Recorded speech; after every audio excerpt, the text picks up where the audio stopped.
در 15 ماه جولای سال 2016 میلادی پنجمین کودتا در تاریخ معاصر ترکیه آغاز شد. گروهی از لشکریان ترک اداره جاده‌ها و پل‌های مهم شهر استانبول را به دست گرفتند. شماری از نیروهای ارتش در انقره نیز شورش کردند. کودتاچیان با تصرف برخی از شبکه‌های تلویزیونی اعلام کردند که ارتش برای حفظ مردم سالاری و حقوق بشر دست به کودتا زده است. کودتاچیان چندین ساختمان دولتی را در انقره و استانبول بمباران کردند. حکومت ترکیه میگوید که شمار لشکریان کودتاچی به 8651 تن میرسید.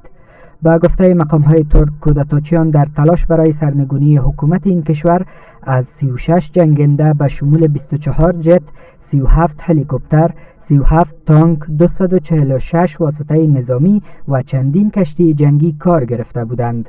لشکریان کودتاچی تا فردای روز کودتا نیز تلاش کردند حکومت ترکیه را سرنگون سازند، اما پیروز نشدند.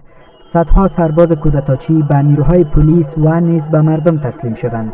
حکومت ترکیه از همان نخست چهره مذهبی ترک را که در پنسیلوانیای ایالات متحده آمریکا به سر میبرد به طرحریزی این کودتا متهم کرد.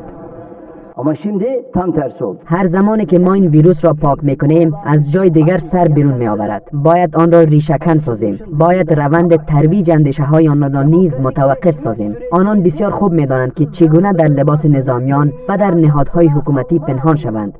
با این حال فتح الله گلن هر گونه دست داشتن در کودتای نافرجام را در ترکیه رد می کند.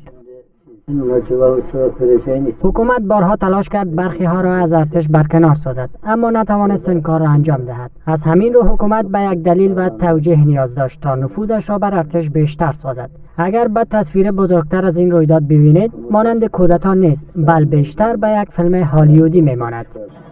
پس از کودتای نافرجام در ترکیه، حکومت این کشور نزدیک به 70,000 نظامی و غیر نظامی را بازداشت و یا از کار برکنار کرد. با این حال درباره این کودتا هنوز هم پرسش‌هایی وجود دارند. یک آگاه نظامی پیشین ترک گفته است که 2 جنگنده کودتاچیان هواپیمای حامل آقای اردوغان را که به شهر استانبول می‌رفت در تیر رس داشتند، اما آن را آماج قرار ندادند.